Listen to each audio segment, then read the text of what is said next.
Hi, everyone. Thank you so much for joining us today. As we get started, I want to take a moment to acknowledge that I am currently living, working, and playing on the unceded and ancestral territories of the Musqueam, Squamish, and Tsleil-Waututh Coast Salish people. I am incredibly grateful to be on this land, to benefit from this land, and to get to enjoy this land. I also want to take a moment and ask you to, when you have a moment, visit the Indian Residential School Survivors Society's website, do some learning, some unlearning, and if you have the means to, please donate to the society. And now I'm going to pass it over to Katie. Katie, thank you for being here. Yeah, thanks for having me.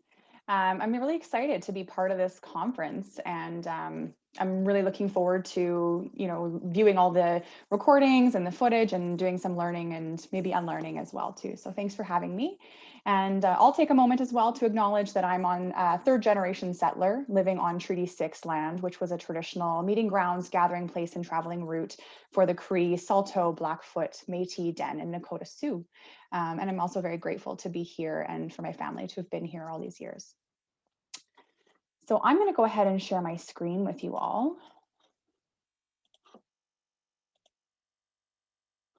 Okay.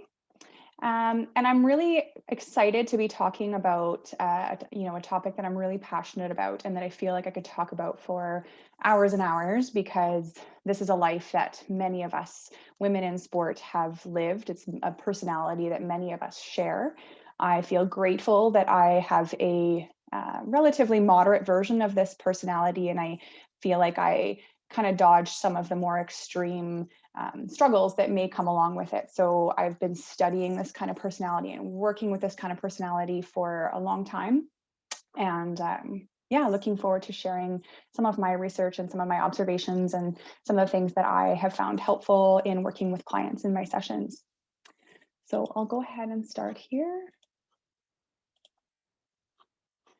Okay, so we're talking about the high achieving personality, maybe not necessarily a personality that shows up on some of the, workplace types of personality quizzes that you might do, but one that probably most of us are quite familiar with. We're going to talk a lot about strengths, mostly about challenges today. So not intending to be doom and gloom by any means, but I want us to have a good conversation about what we get out of this type of personality, what's really great about it, and also what are some red flags to look for so that we don't end up kind of sinking our own ship. So just a little bit about me. I'm in Sherwood Park, Alberta, so just outside of Edmonton. I'm a mom. I've got two kids who are not in the house today, so no interruptions unless the dog sees something out the window that's interesting. I was a gymnastics coach for about 20 years. Before that, I was a competitive gymnast.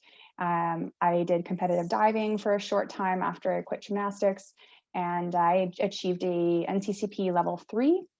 As a coach, I had the opportunity to coach some very high level athletes, go to national championships, some national training camps, all while I was working on my master's degree. So eventually I did transition from coaching over to psychology. So I'm a registered psychologist in Alberta. I work with primarily children, some adults, some young adults, a lot of athletes. So maybe about 25-30% of my practice is athletes. And younger athletes most typically. So I do a lot of parent coaching with athletes when they're having difficulties. I do some coaching and coach consultation when athletes are struggling, a lot of gymnasts, and a lot of other sports as well. I am trained in some trauma therapy, so somatic experiencing and eye movement desensitization and reprocessing as well. So that comes in handy when there's injury trauma or any kind of other trauma, of course. So our agenda for today, roughly, we're going to start with talking about, again, some strengths that come along with having this highly driven or high achieving personality, and then also some of the challenges. What are some of the maybe common challenges? What are the more serious risks? And what are some red flags that we want to look for in our children, our athletes, our friends, ourselves? And when do we need to maybe look for some outside professional help? I'm going to have some strategies for you guys as well. Factors which either mitigate or compound these challenges. So that means we're going to look at sort of environmental factors. So we have this personality. Now, what contributes to that? What kind of environmental factors can either sort of dampen some of those more serious personality traits that we want to watch out for? And what are going to compound these challenges? What's going to make them worse? And then, of course, we're going to have some strategies for parents, coaches, and athletes as well at the end. And a few references, a couple of articles for you guys at the end there too. So what is the upside of having a high achieving personality? Well, most of us are pretty good at making lofty goals. We're really prepared to do whatever it takes to get to these goals. We're not afraid to state our big goals to people. We tell them what we want, we make it known, we're willing to put in all the work to get there. We're usually pretty good at knowing and being realistic with that. Usually we are dedicated, we continue working until we reach our goal. We are pretty good at delaying gratification. So often even teenagers who are historically not very good at delaying gratification and younger children, when we see athletes or these high achieving personality kiddos, they're actually quite good at it. They actually don't really need to be coached to delay gratification. They'll say no to distractions and no to peer pressure more often than their peers will. They're pretty good at remaining focused on a goal. We're usually pretty good at self-reflecting, right? So we have a pretty good window into our thoughts. We have a pretty good idea of what our strengths are and weaknesses. More likely we have a good idea of our weaknesses because that's how we get better. And at a young age, typically people with a high achieving personality are very good at noting that there are consequences of their actions. That's not always something that we see with children. So a high achieving child might be able to look at something and tell you, like, if I work hard, I can do that. And that's actually not something that's that common with kids. So this is a really good upside to this personality type for younger kids. Usually this type of personality means we're not just successful in our sport. Of course, we are successful in our sport, but it also means that we apply this to other areas of our life.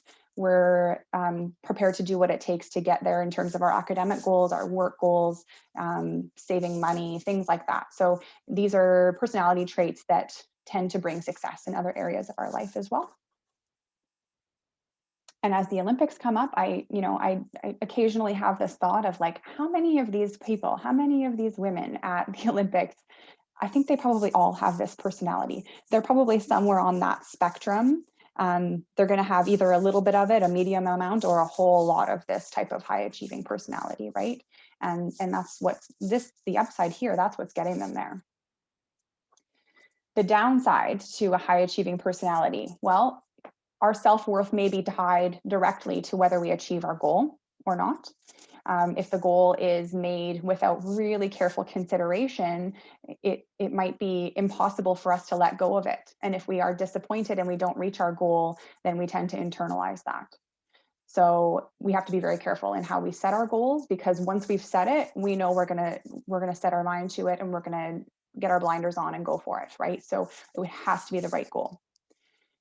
Another downside is that we are used to pushing ourselves past our comfort zone. It's necessary in order to get better at your sport or any goal. It's necessary to get out of your comfort zone. But the problem is we get so used to being out of our comfort zone that we don't always listen to our gut. We get used to ignoring it.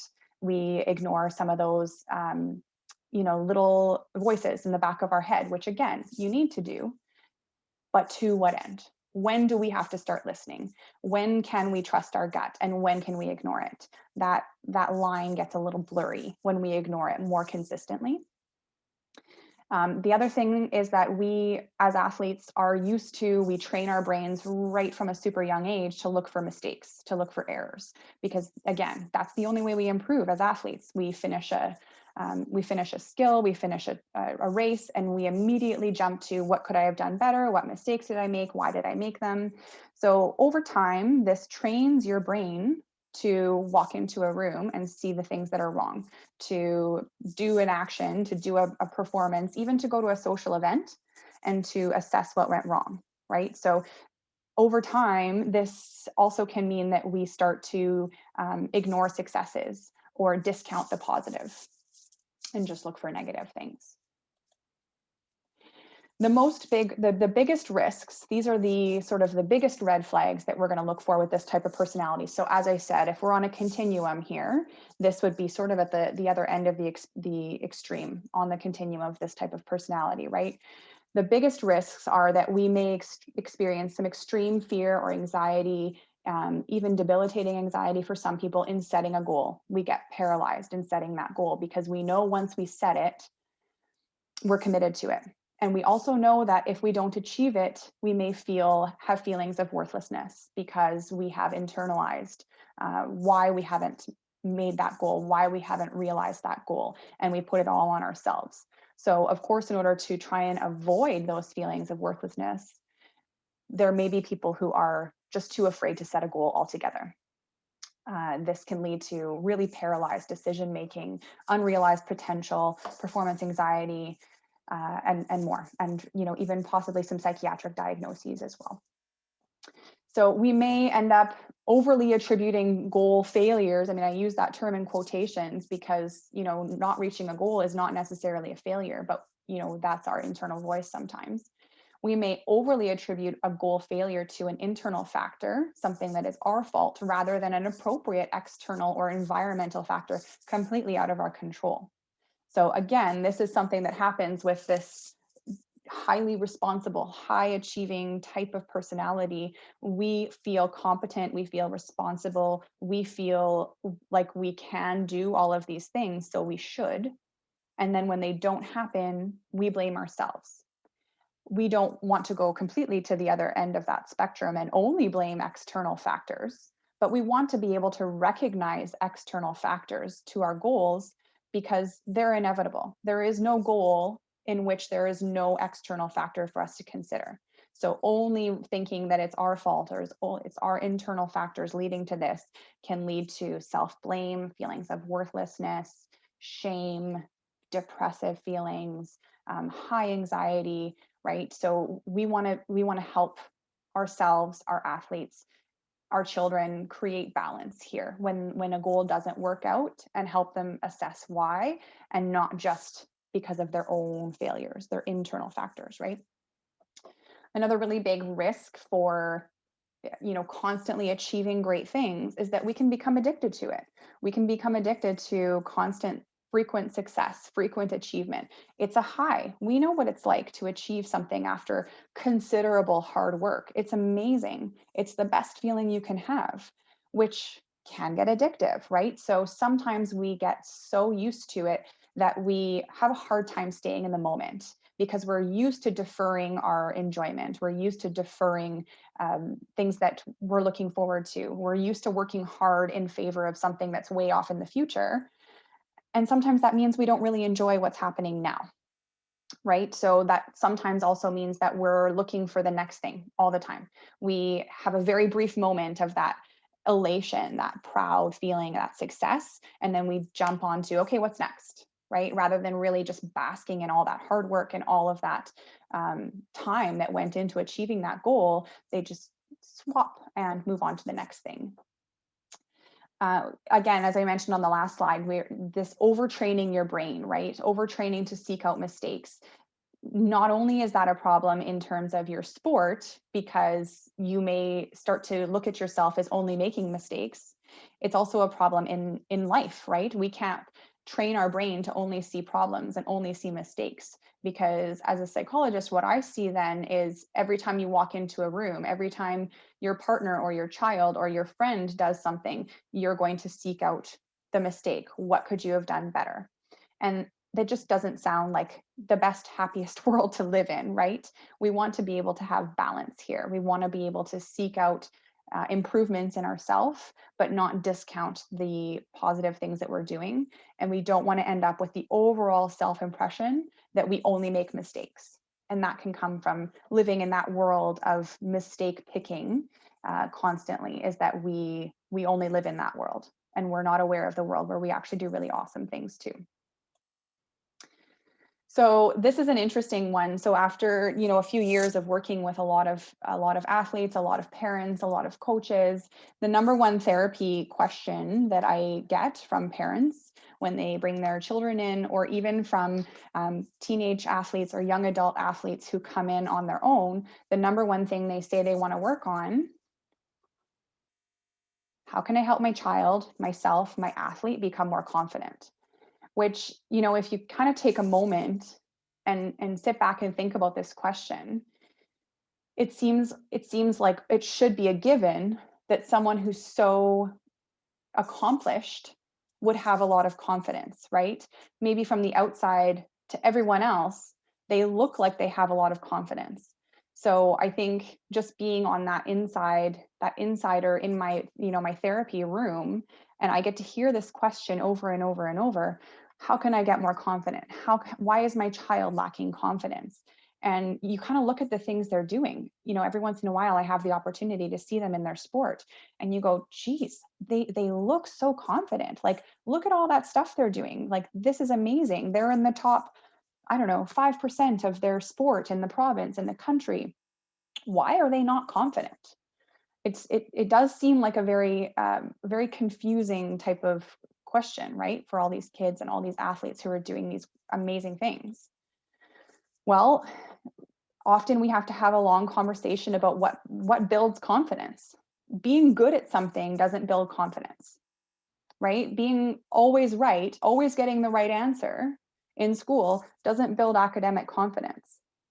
What builds confidence is not fearing being wrong, not fearing making a mistake, but believing that if you come across a mistake, you'll be able to conquer it, right? And the only way that we can build confidence is by practicing making mistakes and knowing that if a mistake comes up, we will face it.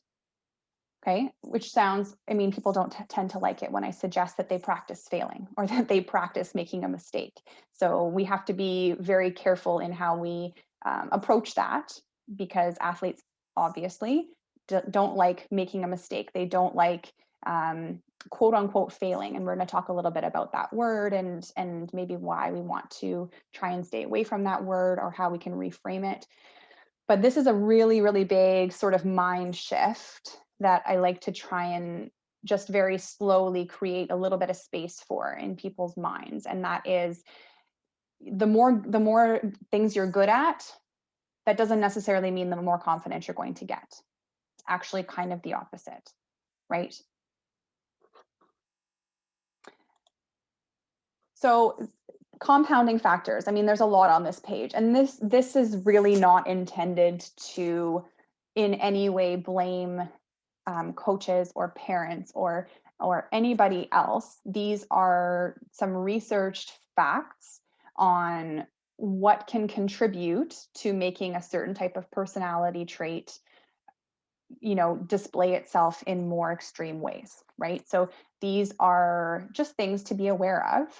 And if these are things that you notice are happening in your life, then noticing them is going to help you confront them. It's going to help you reflect on them, maybe reach out to a friend and discuss them, right?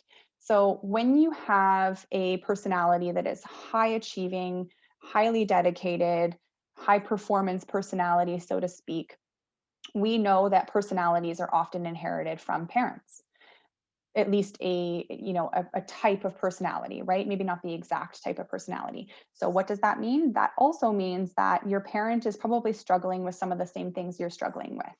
They may have the same kind of limiting beliefs.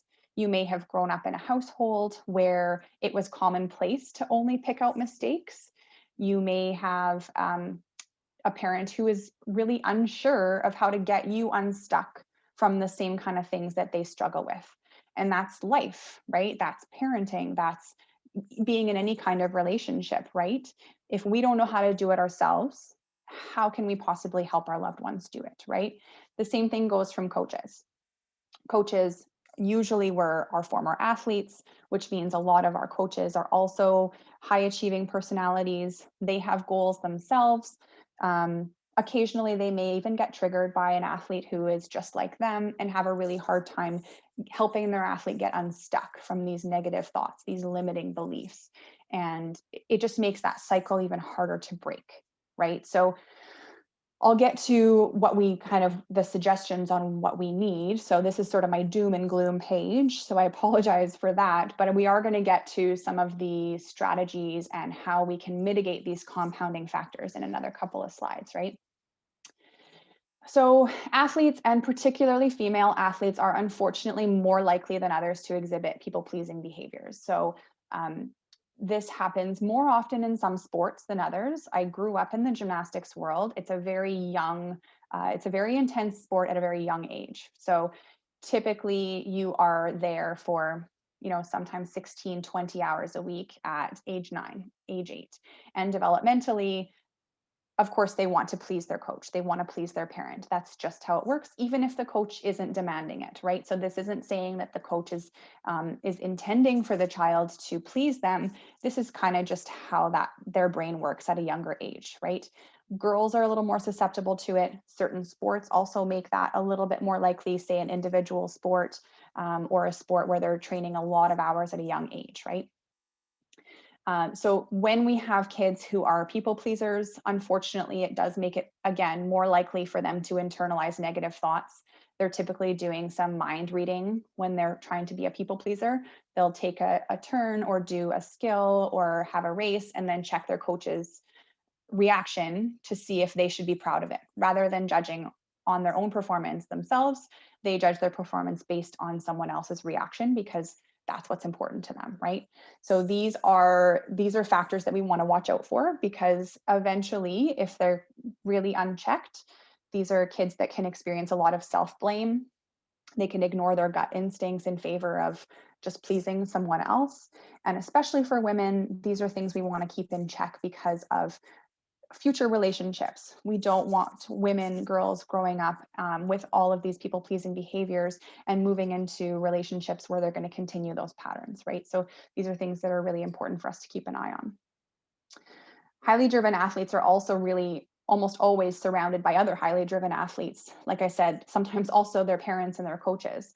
A lot of athletes are going to, say, a sports program, right? So they're only really around people who are exactly like them, which can be great because it pushes them to new limits, but it also makes it seem like it's normal to have lots of self-criticism. It makes it seem like it's normal and acceptable to constantly criticize yourself or to blame not reaching a goal on only yourself and not ever any environmental factors, right? So these are kind of things that can contribute. Highly driven athletes, high achieving personalities are typically people who are successful in a lot of areas of life, as we've discussed, which means that, as they start school, they're typically very successful. They're successful in their academics. They're successful in most sports that they try, especially at the lower sort of levels. These are usually athletes that get invited to every sort of competitive program. They'll go for a fun, like a birthday party or something at a skating rink, and the coach kind of scouts them and says, hey, you should come join our competitive team. Same thing happens to them when they go to swimming lessons or whatever. They go to a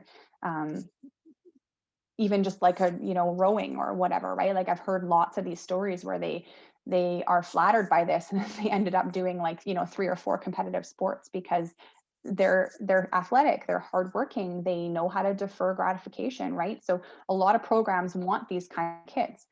What that does overall, though, is it creates a sense of, hey, I'm kind of good at everything. And not in a conceited way, but just in a way that the world is sort of framed as a place that they can conquer and that they are, really good at, maybe better than most people at. Not maybe, definitely better than most people at, right? And so when that is used to walking into every situation and experiencing frequent success over and over, we create an expectation of continued frequent success. And so inevitably, when we get older and schoolwork starts to get a little bit harder and we can't just get it right away, or social relationships get a little more complicated, or you get to the very top of your sport, your athletic, the top of the athletic pyramid, and you're now only competing against the other top 5%, and you start to not win all the time. right? Then what's happening? Why am I not winning? I've never not won things. I've never not succeeded at something, and they panic, right? This is often something that we're very ill prepared for, and they'll inevitably internalize this as something is wrong with them. This is a personal failure, right? And this is a compounding factor that is really, really challenging, because there's nobody can help this. It's great to have a child who's successful. It's great to be successful. It's great to be able to walk into a challenge and know that you're going to do well at it.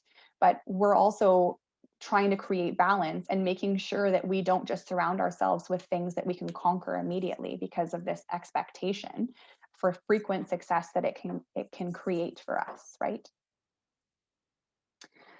Now, in all those compounding factors there, as I was writing all of them, I had to add this slide because I was writing all of these out, and I think I had a few more too, but I didn't want to pack them all in.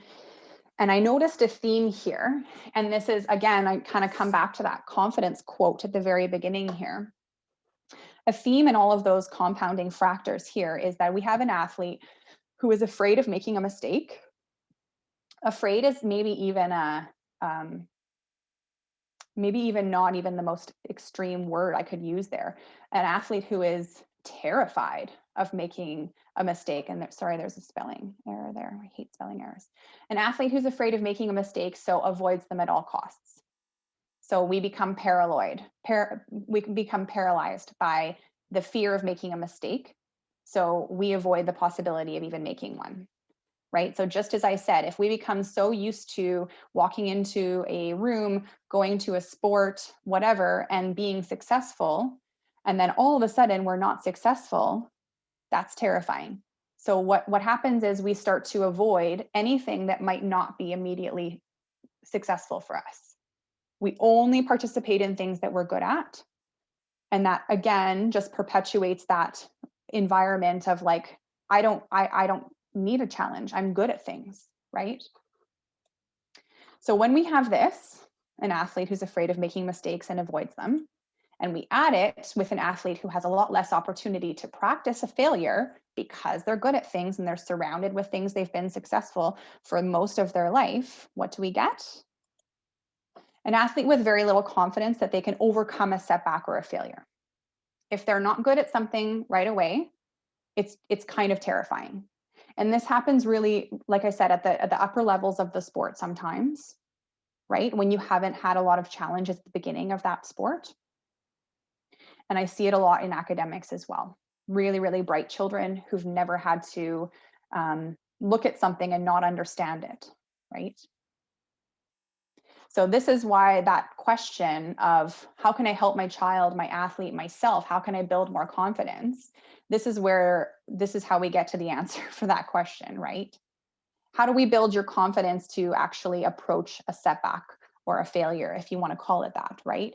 Because that's going to increase your confidence. If you know that you can walk into something, and even if it's hard for you, put the work in, spend the time, or just recognize that you don't have to be good at everything too, then we're going to increase our confidence a little bit. So now we're at the funner part for the second half here. So we get to talk a little bit more. Now I'm done with the doom and gloom. So now we know all of these potential risks, right? So how do we mitigate these risks? What can we do as parents and as coaches? And we will talk about what you, as an adult athlete or a teen athlete, what can you do yourself? But first, we'll talk about what parents and coaches can do. So 3 things that I like to focus on when I talk to athletes, parents, coaches. Reframe. So we reframe things that we have set definitions for in our head. We do some emotion coaching. So we are coaches. We coach skills. We coach athletes. We coach people. We also need to coach emotions and developing a helpful narrative, right? We all have a narrative. We don't always necessarily stop and reflect on what that narrative is, what it means, what are the larger implications for the kind of narrative I have going on in my head, right? So reframing a failure, and again, I put that term in quotations here because I think it just gets thrown out a little too often, right? And if you call something a failure, we have this automatic physical reaction of like, oh, I failed, right? It's a term that we use to get less than 50% on a test. I mean, it's sort of a really negative term, right? So why do we need to associate just a goal that we haven't maybe met to the highest standard as a failure? It's really very extreme black and white thinking to think that if I don't do exactly what I had hoped to do, it's a failure, right? So I like to try and reframe that as a coach, as a parent. If you hear your athletes or your children saying, oh, I failed, or even anytime they use that word, ask them why they think it was a failure, right? If they are actually talking about a setback instead of a failure. So was this just a minor detour on the way to your goal, or was it a failure? Because words are important, right? We're internalizing how we talk about reaching a goal. We're internalizing this as, and as we've talked about several times already today, we know that people with this type of personality internalize these words. So when I say I failed, sometimes that directly equates to I'm a failure, right? So we want to not necessarily erase that word from your vocabulary, but we want to make sure we're using it cautiously and for the right reasons, especially younger kids, right? We don't want them just to get in the habit of using that, well, I failed, I'm a failure, that kind of thing. So a setback is obviously a much more positive term, I think. It also has a bigger variety of meanings, right? What is a setback? Well, it could be all sorts of things, right? A setback could be, an injury, either a minor or a major injury, right? We can have a minor setback, we can have a major setback, right? You can't really discuss failures on that kind of spectrum as much, right? Because any failure is seen as pretty negative, right? A minor setback does automatically seem like something I can get over a little bit quicker. And it also kind of seems like it's not something that's necessarily as personal, right? I have an easier time saying, well, that was a setback, and it's not necessarily equated to something I did or didn't do. The other important thing that we want to do that I think is challenging for some parents and coaches and athletes is discussing the possible setbacks and discussing possible things that could go wrong, because we don't always like to put those possibilities in our head. We don't want to think about what could go wrong because we don't want to picture it. The problem with that, and I mean, if that's the case for you, we're not talking about picturing an injury, right? I agree, not a great idea. Don't picture an injury if that's your worst case scenario. What I'm talking about is having a plan B, because it automatically takes a little bit of the power away from that goal, which makes you feel a little bit less anxious. It gives you confidence that you have a plan to deal with a possible setback, and increases your confidence immediately, right? So this might be a good example that's not related to sport might be for someone who wants to go to medical school. Um, Frequently, I would see kids who have a goal of going to a specific school for a specific program, and they're starting this in grade 9, like years ahead of where they need to be there. And by the time they get to grade 12, it's built up, it has so much power, and it's terrifying, the thought of not getting into that one school in that one program. And they've never really actually sat back and considered what it might mean for their long-term goal of being in that career to go to a different school or a different program that's almost maybe exactly as good. This is what I mean when I'm talking about planning ahead for these setbacks, right? So say you are, my examples typically go to gymnastics, but say we're talking about making a team, say we're talking about making nationals. We don't want to talk about falling. We don't want to plan to fall, but falls happen. So we want our athletes to be able to have a prepared dialogue in their head for what to do if they do fall, so they don't panic in the event that it happens. So imagine if we taught our kids to, learn to swim. Imagine if we learned to swim and we didn't think about what we might do if someone went under. If we didn't have that plan B, it would kind of be terrifying, because that worst case scenario would be really bad, right? So there are some times when we do need to create that sort of plan so that we feel confident that, like, yeah, I got this. If something goes wrong, I know what to do. So that means in terms of, like, what happens if I false start? I mean, that's something that you practice in track and field, right? What happens if I fall off the beam? What happens if I take the wrong trail on a race, right? So we want to discuss those things so that if we take a wrong step, because no one's perfect, we have that inner monologue of like, all right, I know what to do now and get back on track. That's a setback. And it doesn't need to turn into a failure because we're not going to panic in those moments, right? So don't be afraid to talk about possible setbacks with your athletes, with your kids. Don't be afraid to plan for them because we want them to feel confident that they can handle it. The other thing that I think coaches and parents could do, I think some parents do a lot of this, some parents struggle with this, is to normalize a setback, normalize mistake making, right? As I said before, with those, those kids, athletes, teens, or adults, even, a lot of them idolize their coaches, right? They're seen as someone who never makes a mistake because they don't see you making a mistake.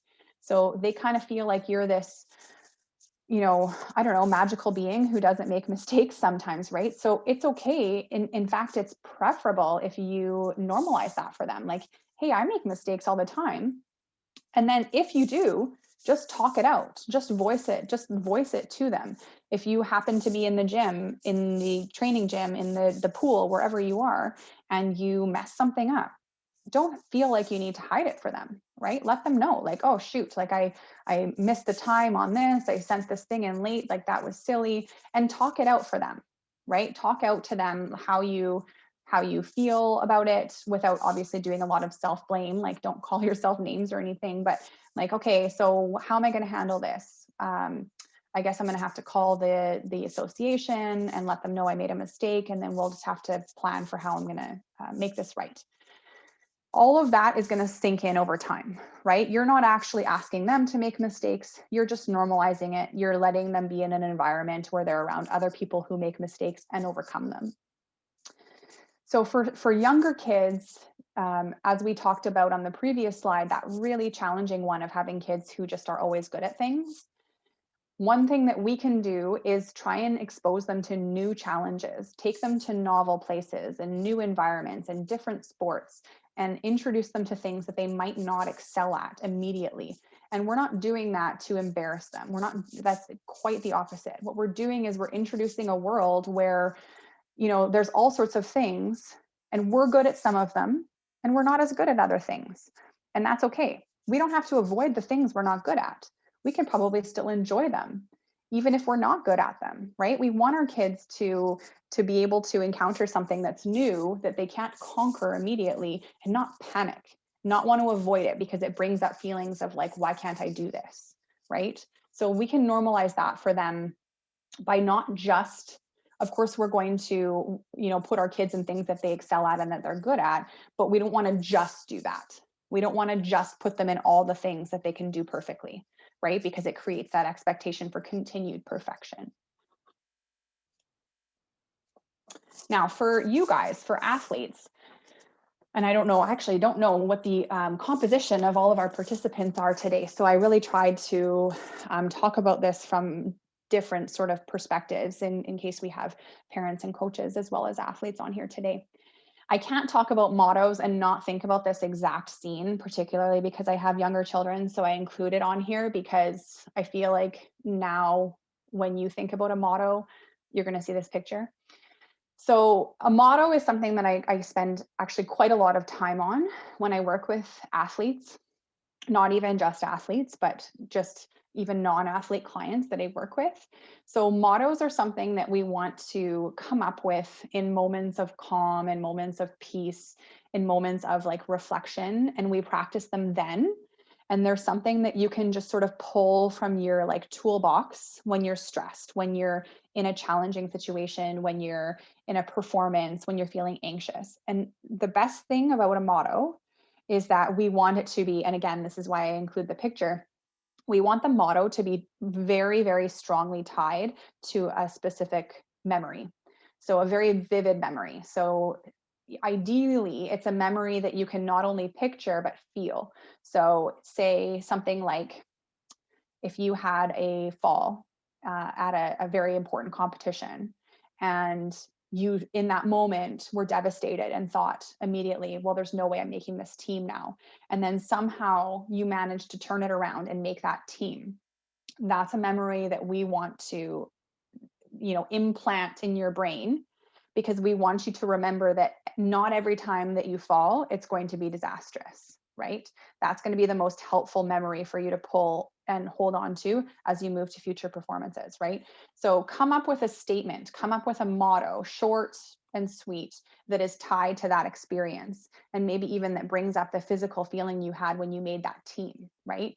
And you can come up with 3 or 4 different mottos. Maybe one of them is related to how you dig deep and keep going when you feel like you're totally done in a workout or in a race or in a performance. What's a memory you have of being able to just sort of like push through when you thought you had hit rock bottom, right? So come up with a motto related to that.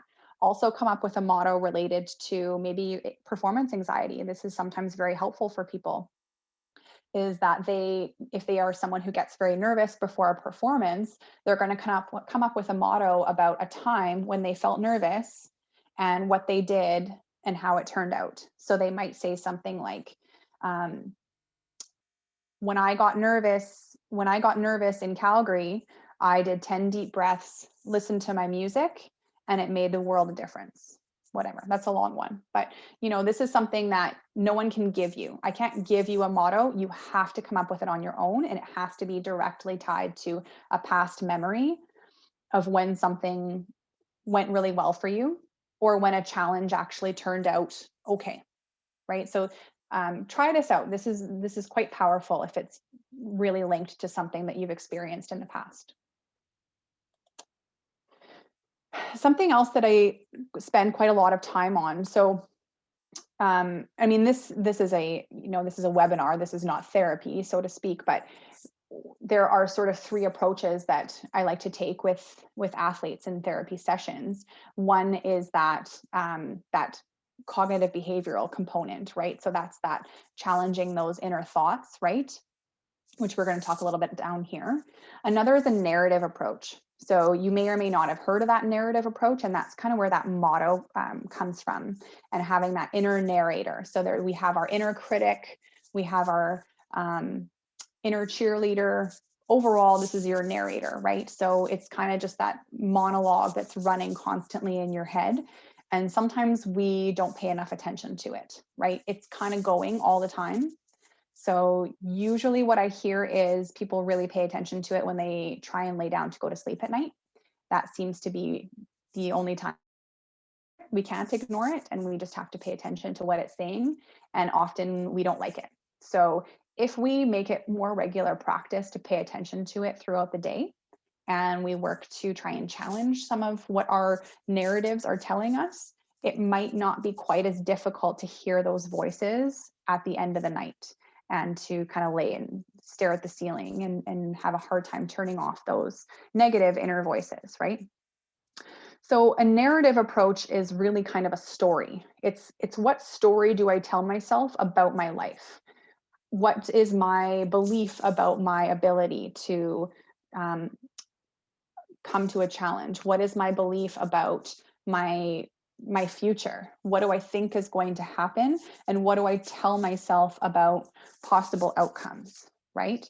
So really listen to those, because most of the time when we start talking about these kind of things in therapy, people don't really have an idea of what they say to themselves or what sometimes we call those rules, what the rules they've come up with are, right? So some possible examples might be, um, if I don't make this team, who am I anymore? Because my identity is so tied to my sport, my goal, that if I don't make it, the possible conclusion that I've come to is that I'm not worth anything if I don't make this team. That may not be something you've actually said ever. Most likely it's not something you've ever said out loud, but it may be a belief that you're holding on to, that you're finding a difficult time challenging and getting rid of, right? So pay attention to these. If you find yourself kind of coming to these conclusions of like, well, if I'm too scared to, go for that skill, then I'm just a huge chicken. Or I've always been a chicken. These kind of statements, these are big statements. You would probably never say these out loud because you're or your coach would be like, what? Don't talk about yourself like that, right? But we say them inside all the time. So take note of it, because if you're not aware of it, it's impossible to start challenging it and changing it, right? So try and, create some space, create some time, even just 5 minutes before a race, before a practice, after a practice, to think about what you said to yourself and whether it was helpful or not, right? Everybody's different. So some things might work really well for some. I know some athletes that swear by a sort of a self-deprecating approach, like, what are you doing? Get off your butt. Hurry up, you're too slow. Whereas others would be totally demoralized by that, and it would just totally backfire. So, take note of what you've tried, try some new ones, right? Maybe on a day where there's not a whole lot going on, you've got like a practice or a workout or whatever, try out a different approach, try out what one of your teammates is doing and see how you respond to it. Did it increase or decrease some of those negative outcomes or those negative internalizations about yourself? The other one, and I've included a website on the last page to actually really goes into a lot of detail about Socratic questioning, if you've never heard about it. So you might, examine that website and find a few really good questions that you like to ask yourself. So again, these are things that you want to do in times of calm, so that when you are stressed out, they're just there and you've practiced them and you can pull on them. So maybe just choosing 3 questions to ask yourself to challenge a negative belief. So what I like to ask kids to picture is like a courtroom inside their head, right? Everybody can picture a courtroom with a judge, right? You get to be the judge.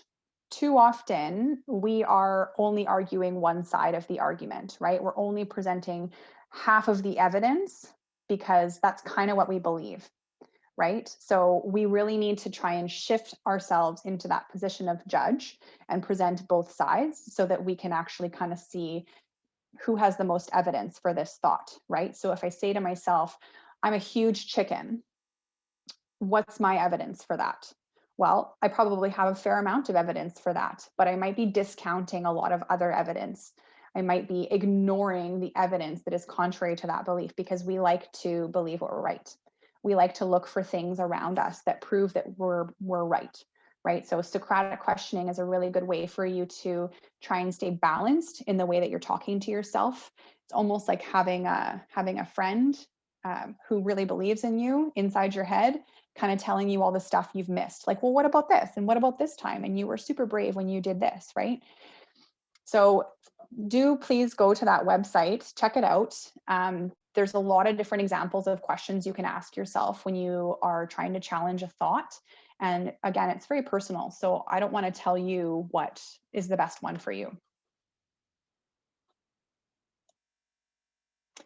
So we've talked about what parents, coaches can do. We've talked about some of the things that you can do. When do you need to go to a professional? When do you need to seek outside help for yourself or for your child? Well, I mean, I'm of the mind, especially when it comes to sports psychology, that it's always helpful to meet with a sports psychologist to do some of this reflection that is really hard to do on your own. Particularly the older we get and the more set we get in our habits and our thinking patterns, right? It's really challenging. So I always think it's helpful. When is it actually probably necessary? Well, some of the red flags that we're going to identify just for everybody in general, child or teen or adult, is avoidance. Avoidance is the big one. If you are avoiding things that you used to enjoy, if you're avoiding things that you actually want to do because you're afraid of the outcome, you're afraid of your performance, you're afraid of anything really, and you're avoiding stuff that you really actually love, that's a problem, right? Consistent feelings of dread before practice. So, I mean, everybody's had a day or two where that happens and you just don't want to go. Maybe you're anticipating a really hard workout. That's typical. Consistent feelings of dread, where, that's sort of that gloom, that doom and gloom feeling in the pit of your stomach. If you're having that a lot, you probably need to talk that out with somebody.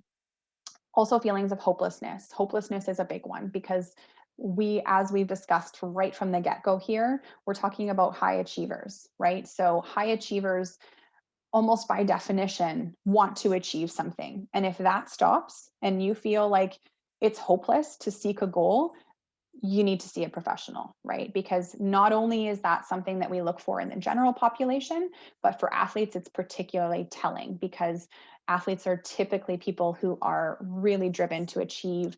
They're hopeful that they can achieve. Otherwise, why would we do it, right? So when that stops, please do reach out.